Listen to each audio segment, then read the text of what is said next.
I have some questions for you, Mr. Harris. Yes, of course. Tell me everything you can about the kidnapping. I don't know much. I was out last night while it happened. Where had you been previously? I was out with friends. My wife can verify the time I arrived home. Wait a minute. I know this attitude all too well. This man is hiding something, most likely from his wife. I doubt his voice is from beyond the grave, so the question is, what's his secret? I found this bit of torn fabric by the broken window. Do you know anything about it? Looks like it came from a piece of clothing. Possibly a jacket. Did the initials SS mean anything to you? Maybe? I can't really say. You'll have to excuse me, Mr. Fordham. I've got quite a lot on my mind right now. If I can think of anything, I'll be sure to let you know. Tell me about your son. Charles is a good boy. Very quiet. Miriam had wanted a child almost from the moment we married. You know how women are when they have their hearts set on something. I saw no need to rush, but...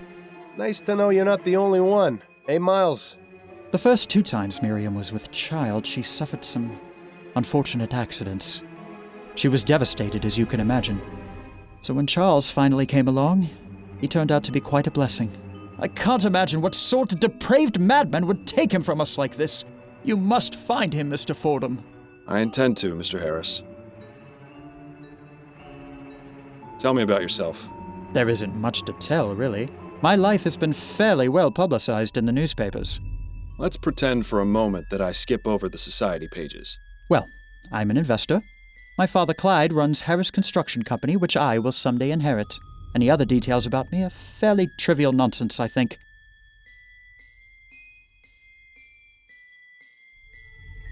I found this button in your son's crib.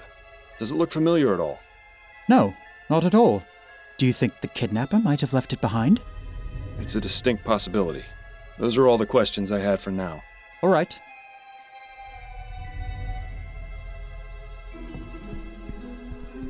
I have some questions for you if you're up to answering them, Mrs. Harris. I'll try my best, Mr. Fordham. Tell me what you know about your son's kidnapping. Oh, my poor baby! Mrs. Harris, I know this is difficult, but I need as much information as you can give me so I can bring your son back.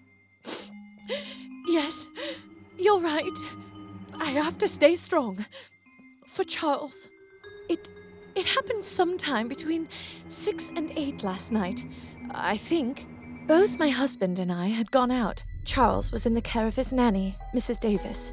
I arrived home first, around 8:30, and that's when I found this scene in the nursery, as it was. And what was it you found? Mrs. Davis, unconscious in her chair, the broken window, and Charles missing from his crib. Malcolm arrived home shortly afterwards, around 9, and then immediately sent our butler, Mr. Havelock, to notify the police. We stayed up waiting for any contact from the kidnappers, but there was nothing. Your husband mentioned he was out with friends last night. Where were you? Oh, I was visiting with some of my friends. We gathered at one of their homes for a concert. It seems hiding something from your spouse is an activity both Harrises partake in. What can you tell me about Mrs. Davis? Well, she's worked for us since Charles was born, a little over 6 months ago. How did you come to employ her? Malcolm's mother had a friend whose daughter she used to care for. She came highly recommended. We've never had any problems with her. She's always been a dream. Where is she now? In her room, I would guess. With Charles missing, there's little for her to do. Where might I find her room? There's a small building just around the back of the manor. Hers is the 4th door from the left.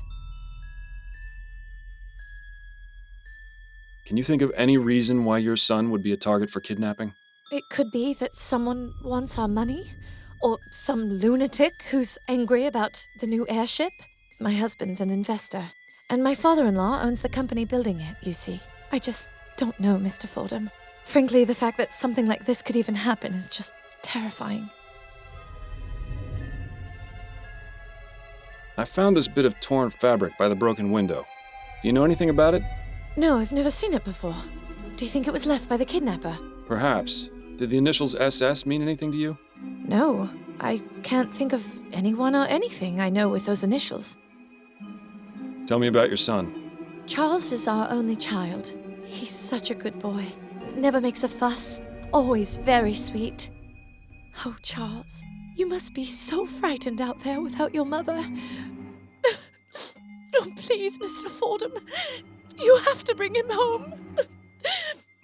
I'll do my best. Tell me a bit about yourself, Mrs. Harris. Mr. Fordham, my son has been kidnapped and is out there alone, terrified and confused. What could I possibly tell you that would make any difference to you finding him? I suppose you're right, Mrs. Harris. My apologies if I upset you. I found this button in your son's crib. Does it look familiar at all? No, I don't recognize it. It looks like it came from some cheap coat. Is that what the ruffian who took my baby was wearing? That's what I'm trying to determine. That's all for now, Mrs. Harris. Very well.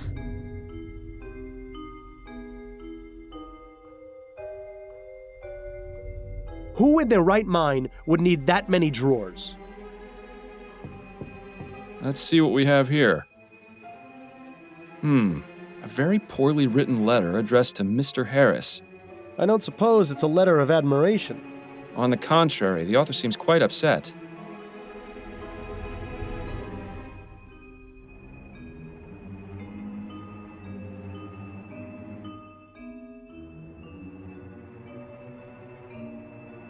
Wardrobes are usually always full of wonderfully dark secrets. It looks like a pile of women's clothes. Must belong to Mrs. Harris. There's a handwritten note among the clothes.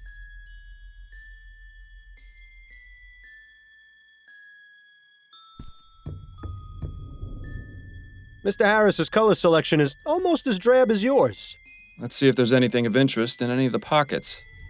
So, Mr. Harris is a fan of the ponies, is he? I'm sure that's not causing him any trouble at all.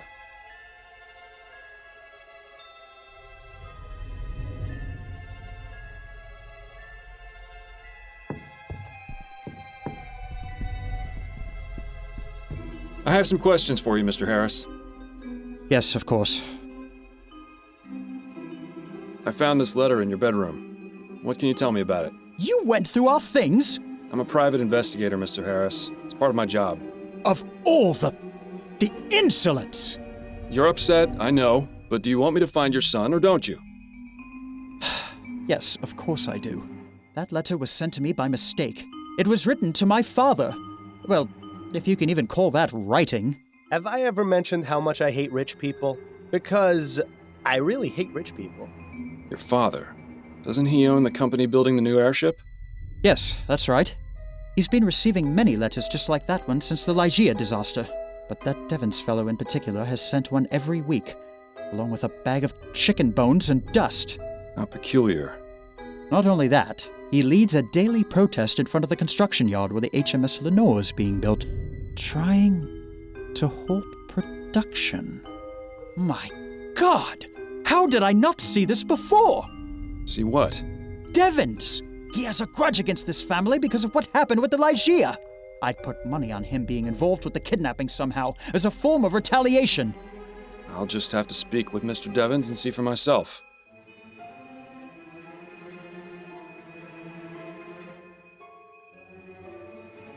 Mr. Harris, what can you tell me about these? What? How did you... Listen, I'm trying to help you and your family. I can't do it if I don't get the entire truth. Do you think we could discuss this somewhere more private? I suppose we could. Good. Let's move to the nursery then.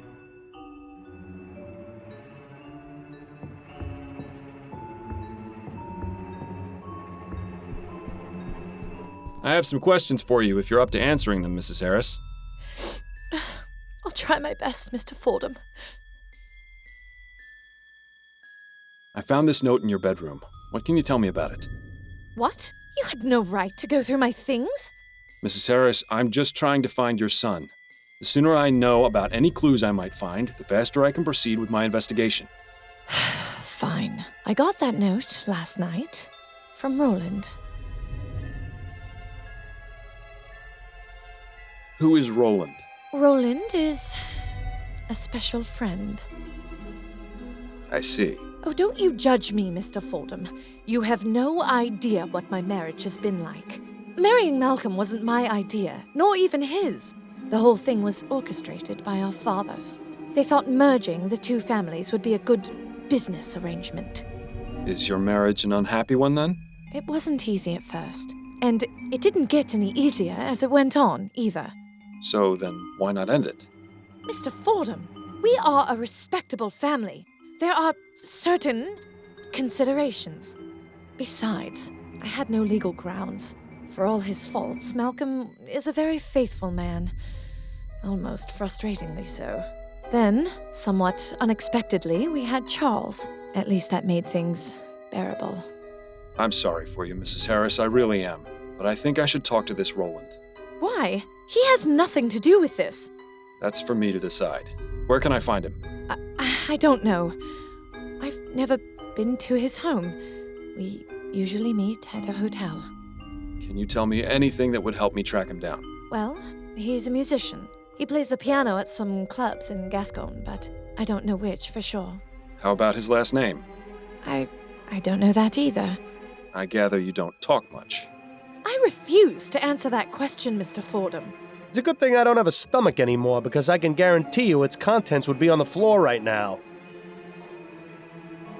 That's all for now, Mrs. Harris. Very well.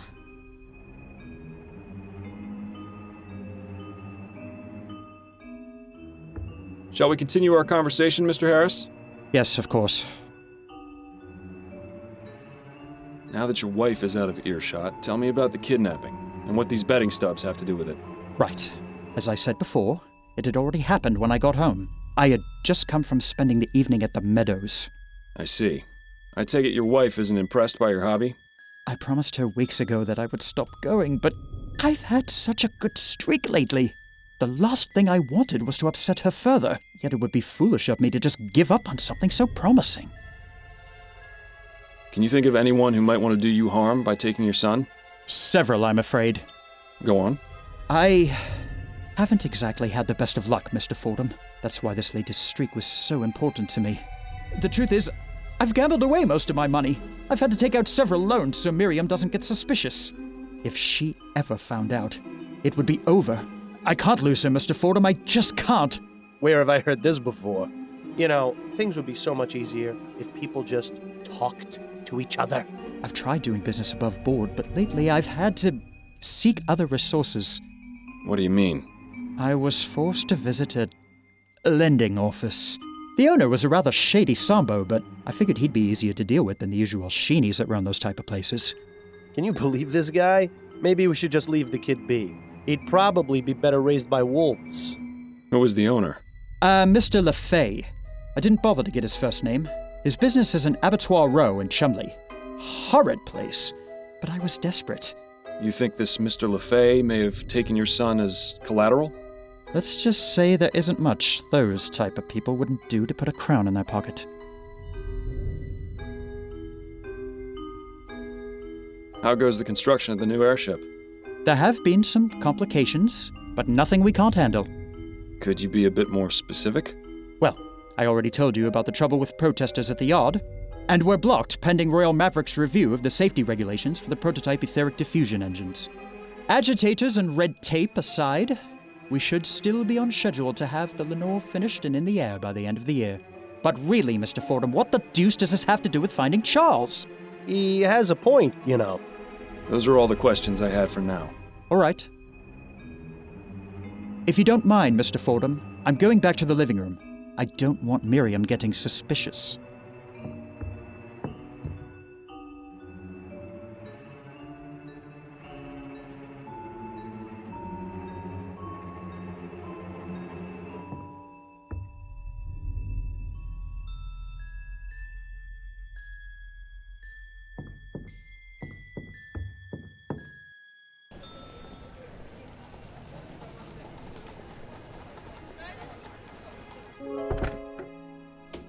Hello, sir.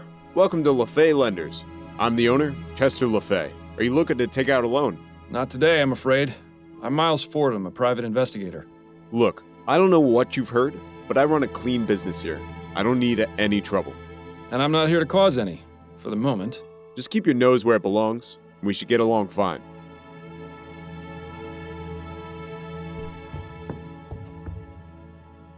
Mr. LeFay, I'd like to ask you some questions. Fine, but keep it brief. Tell me what you know about Malcolm Harris. Ah, Mr. Harris. Took out a loan about a month ago. Still hasn't paid me back. In fact, he sent along a letter yesterday saying he was having an emergency and needed more time. I probably should have refused to do business with him.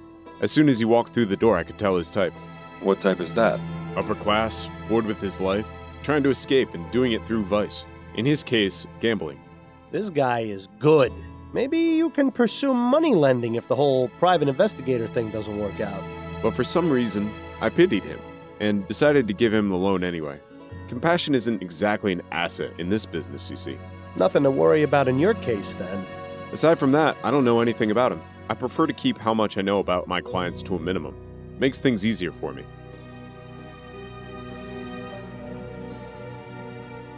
Are you aware that Malcolm's son, Charles, was kidnapped last night? I had no idea he even had a son. As I said, I don't ask my clients too many personal questions. Though now you've told me, I suppose that would explain the emergency he mentioned in his letter. Poor guy. Exactly how much did Mr. Harris borrow from you? Is that relevant to your investigation? It would help to have an idea of exactly how much he owes you, yes. I don't feel comfortable telling you the exact amount, but I will say it was over 500 crowns. A considerable sum. Like I said, I probably shouldn't have done it, but I'll get the money back one way or another. What's your policy regarding people who don't pay their loans back? There are a few options. For the first 3 months or so, I'll send them a letter reminding them. After that, I start to threaten them with legal action. You wouldn't believe some of the things people do to avoid paying back their loans. One client went so far as to fake his own death. Do you ever employ any more unusual methods? Now wait just a minute. I see where this is going. Mr. Fordham, I'm a family man myself. If you're implying that I would stoop to kidnapping someone's child as collateral... I never said that, Mr. LeFay. Look, I have a family to consider. I'm not about to go getting my hands dirty when there's plenty of legitimate ways to handle the situation. Take a look at this piece of fabric. Does it look familiar to you? Sure, it looks like it came from a jacket. In fact, yes, it's the same fabric as the jacket I'm wearing. Would you mind if I took a look at your jacket? Sure, not a problem. Here.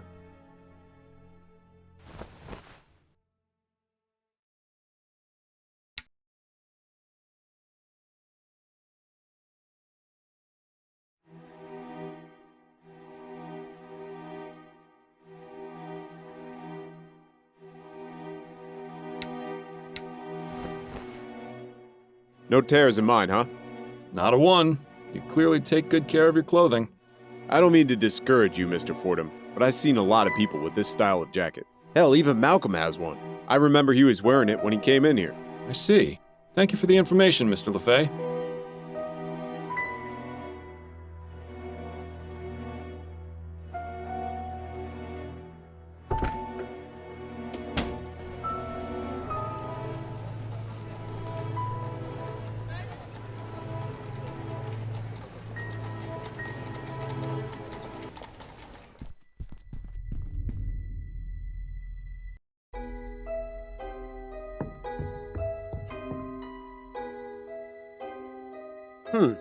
You don't suppose... How about that? It matches the piece of torn fabric perfectly. So, this means... It could mean many things. The only thing that's certain is that a piece of this jacket ended up on the floor of the nursery. Seems like something worth asking Mr. Harris about.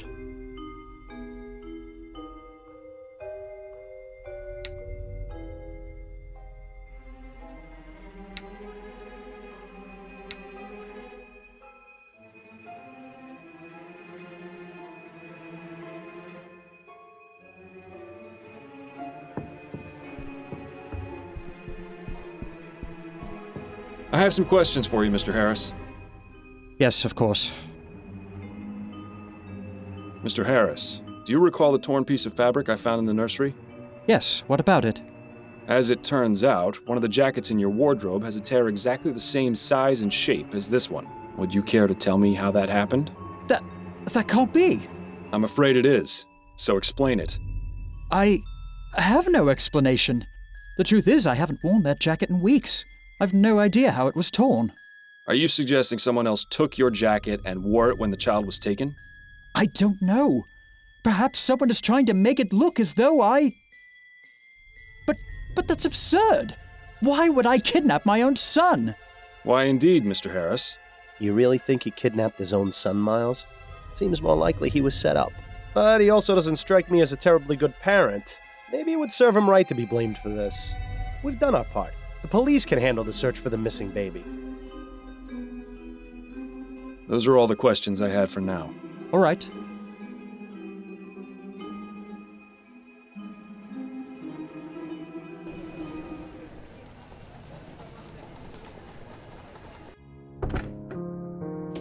Hello, dearest. I have returned. Welcome home. Addie?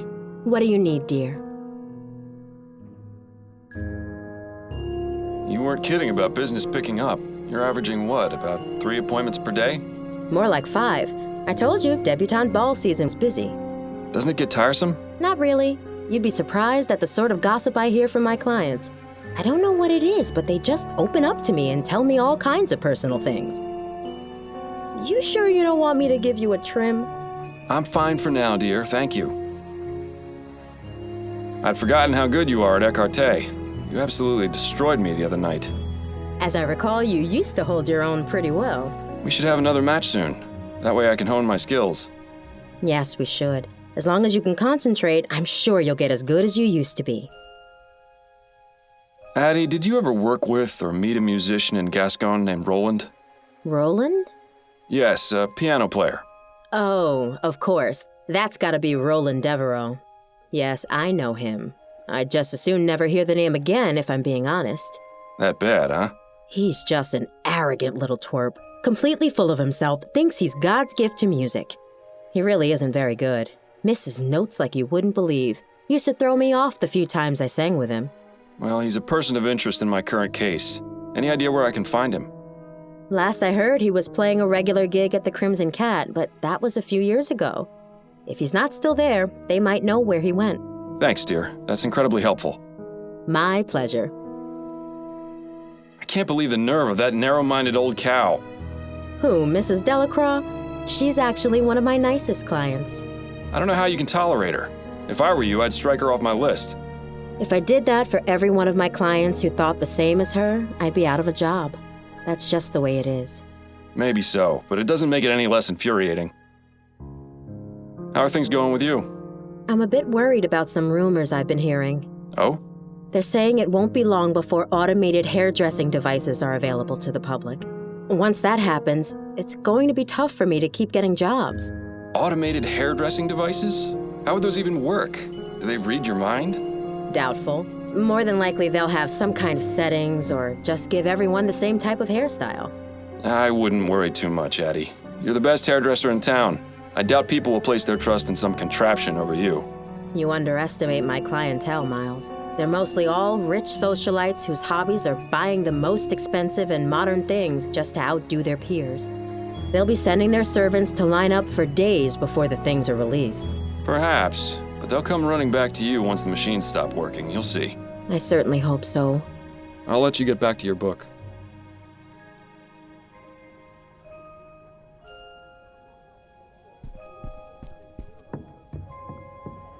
Have a lovely day, Addie. I wish you'd let me fix your hair before you go out like that. It'll be fine.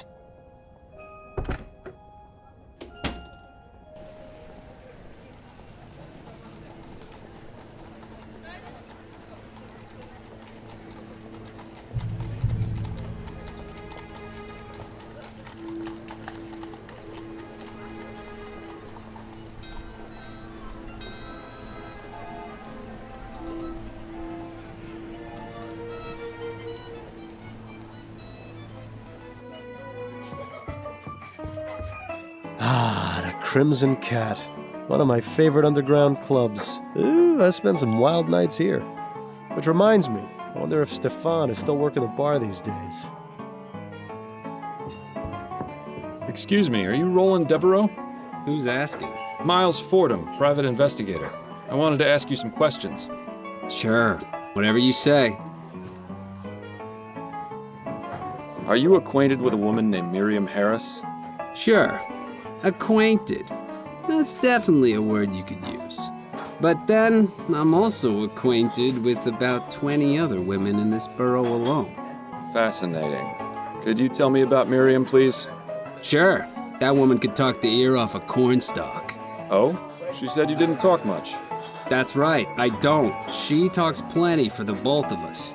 Always going on about how sick she is of the phony high society types, how glad she is to be with someone real.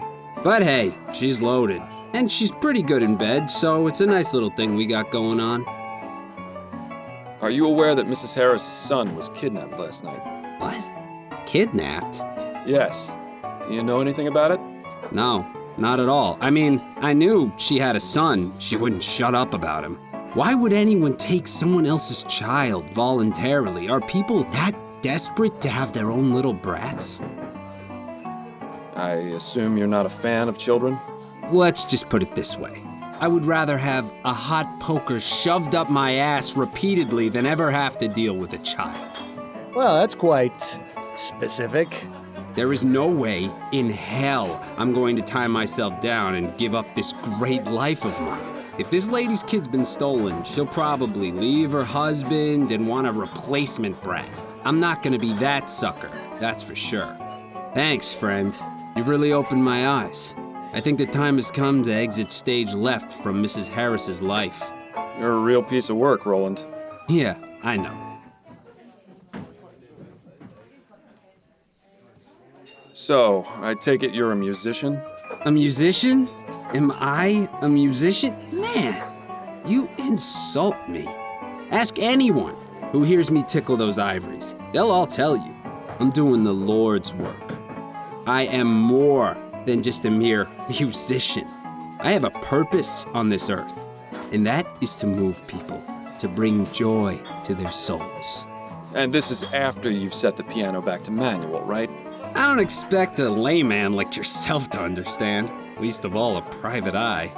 Your job is exploiting people's misery. Oh, it's fairly easy. But then I expect you've never gone more than 5 minutes without looking at yourself. I think that's quite enough for now. It's about time.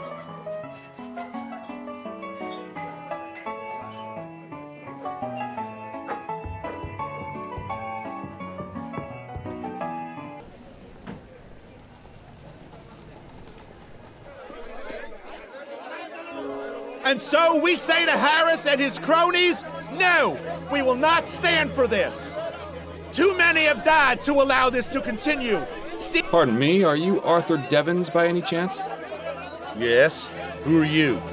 Miles Fordham, private investigator. Could I ask you a few questions? Guess so, yeah. Do you recognize this letter, Mr. Devons? How'd you get that? That wasn't meant for you. I found it at the home of Mr. Malcolm Harris. He tells me you've been sending quite a few of these to his father. Me and everyone else what had someone killed by that devil machine. I'm not the only one, you know. Perhaps not, but he told me you were the most persistent. What have you got against the Harris family? The family? Don't know nothing about the family. The only one I got a problem with is Clyde Harris, the one who owns this yard. He's just like all those other rich bastards with their heads in the clouds. The man don't care about the dead. He just wants to make as much money as he can. I'm just trying to make him realize how wrong he is. Do you know anything about the kidnapping of Charles Harris? Charles Harris? Who's that? Clyde Harris's grandson. I didn't even know he had a grandson. I can't believe someone with a grandkid, a family, would want more flying death in the air. How many more people have to die before someone realizes that steam machines are evil? People will kill their own mams for a crown these days. Mr. Harris told me you send a bag of chicken bones and dust along with your letters. Why is that? Chicken bones? Dust? Nah, that's not right. I've only sent letters. Are you certain of that? Yes, as sure as I'm standing here. Right. And I'm the queen. I get the feeling this guy will crack if we figure out what the significance of his little gift is. Why are you out here protesting? Because what Harris Construction is doing ain't right. I lost my wife in the Lygia crash, and I'm not the only one, neither. Hundreds of people were affected by that disaster, and now these bastards are making another airship. It's like a slap in the face to everyone who died. I just can't understand it. What do you hope to accomplish by protesting? Simple. We want construction of the Lenore stopped, and a full investigation into the Lygia disaster. Not only that, we want compensation for our losses. Royal Maverick took care of all the families of those on board, but the families of the ones in the park didn't get a single copper. It just isn't fair. We aim to make things right. After that, it'll just be a matter of time before people realize that there's no future in steam tech, and they'll call the whole thing off. Ah, the innocence of the downtrodden. I wish I could be as naive as them. It would have made my life a lot easier. You must have loved your wife very much. Are you joking? I loved her more than there are stars in the sky. She was my whole world, Mr. Fordham, the light of my life. It's been nothing but cold and dark since she was killed. You're married, aren't you, Mr. Fordham? I see a ring on your finger. I am, yes. Then take my advice. Appreciate every moment you have with her. You never know when she'll be ripped out of your life, leaving you with nothing. You know, this fellow was actually pretty wise. Maybe we misjudged him. Does this piece of fabric look familiar to you? Looks like it came from some fancy jacket, the type you'd expect to see on the snobs in Leon. I could never afford clothes like that in a million years. Do you recognize this button? Can't say I do, but it looks handmade. I wonder how long it will be before the poor soul who crafted that button gets booted into the street, replaced with some steam-belching contraption. You seem very dedicated to your cause. I'll take that as a compliment, Mr. Fordham. There's quite a lot of people who are against steam tech, aren't there? Yes, the movement is gaining ground and growing rapidly, I'm pleased to say. I've heard stories about some more extreme members. Do you know anything about that? You mean the Redites? Sure, I've heard of them. Even met a few. But if you think I'm telling you anything else beyond that, you're sorely mistaken. Are you a member of the Redites, Mr. Devons? No, I prefer more peaceful methods of making my voice heard. Now, if you don't mind, I think we should drop the subject. Good day to you, Mr. Devons. You too, Mr. Fordham.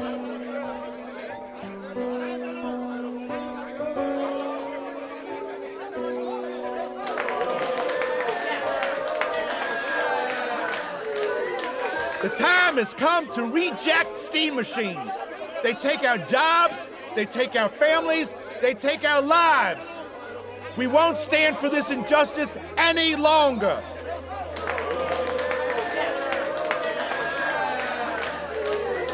Clyde Harris has no concern for the people who died aboard the Lygia or their families.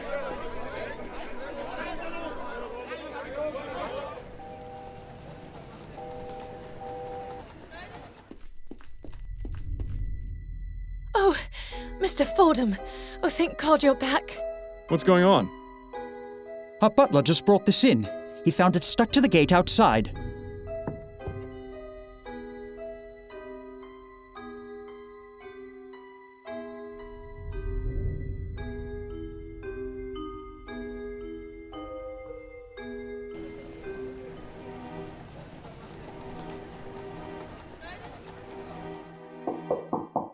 Come in. Good day to you, ma'am. I'm Miles Fordham, a private investigator. I'm looking into the kidnapping of Charles Harris. Are you Mrs. Davis? I am. Oh, bless the spirits. They've sent someone to help at last. I'm so glad someone is on the case, especially now that someone has made demands.